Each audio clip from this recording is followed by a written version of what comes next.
Shalom saudara semua, selamat pagi. Hari ini saya mau bawa renungan yang singkat dengan tema Leak Everywhere.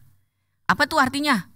Artinya bocor sana sini. Nah, itu bahasa gampangnya yang mudah dimengerti. Kita sering banget ya saudara ngalamin kebocoran. Nah, apalagi belakangan ini kita tuh mengalami satu kebocoran yang hampir semua orang alami. Bocor apa tuh? Bukan bocor rumah lagi musim panas kok ya.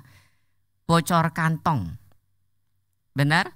Sekarang kita benar-benar dalam masa yang boleh dibilang hampir di ambang resesi. Semua sulit, beberapa bahkan gak ada pekerjaan, ada yang gajinya dibayar separoh.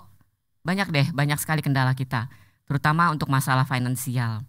Nah, hari ini saya mau ajak saudara untuk kita coba buka mata kita sedikit, kita coba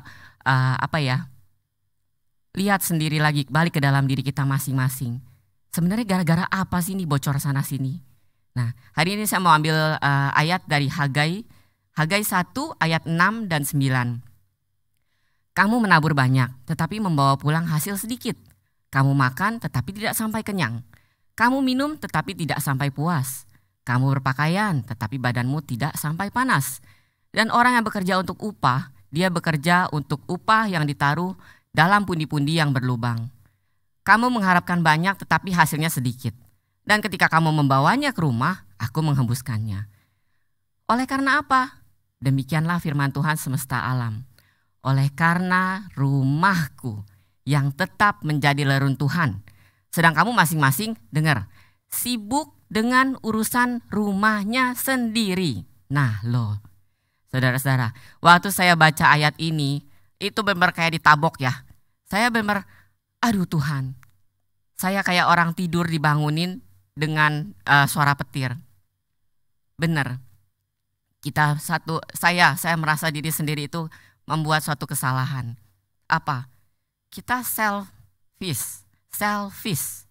Hanya ngurusin pikiran kita. Kita mikir, saya susah, uang susah.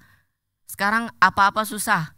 Apalagi kalau saudara ada dengar renungan yang dibawa sama suami saya, yang dia bilang soal kita lagi butuh uang banyak untuk urusan rumah.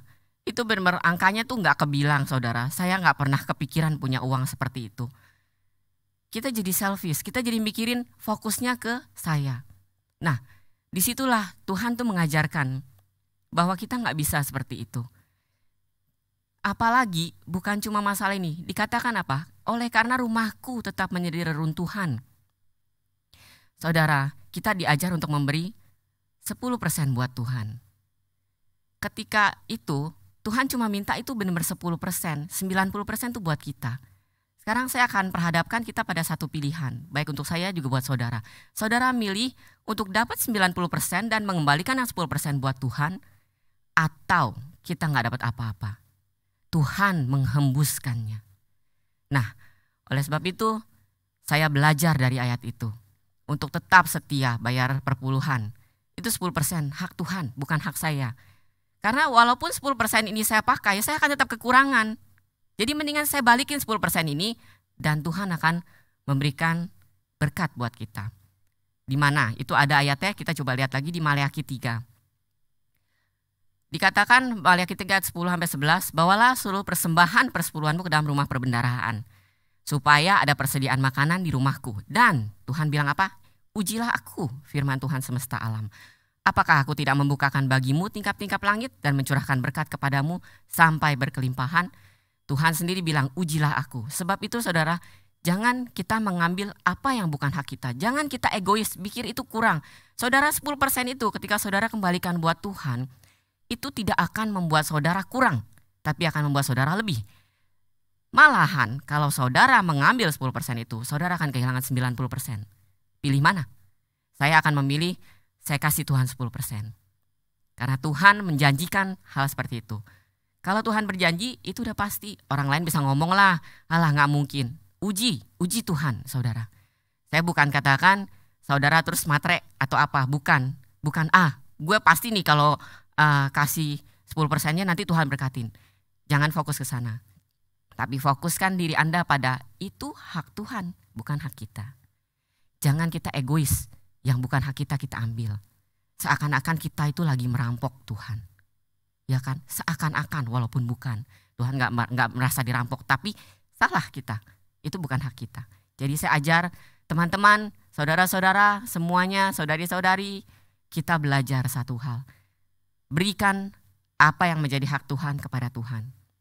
Dan kita mencukupkan 90% plus bonus dari Tuhan. Oke? Di sini aja firman Tuhan, renungan yang saya bagikan. Biar kiranya ini boleh memberkati saudara, seperti firman Tuhan itu menghajar dan menegur saya, demikian juga firman itu menghajar dan menegur saudara, dan membuat kita bangkit, bangun, bukan justru semakin terpuruk saat-saat ini. Tetap semangat, tetap jaga kesehatan, dan ingat Tuhan gak pernah meninggalkan kita, sedetik pun. Sekarang kita berdoa. Bapak yang di surga, terima kasih Tuhan. Kalau mungkin kami terlalu fokus sama masalah kami, keuangan kami merasa kurang terus Tuhan. Sehingga kami melupakan hal yang penting, bahwa rumah-Mu Bapa, rumah-Mu tidak terpelihara Tuhan. Kami mengambil apa yang bukan menjadi bagian kami.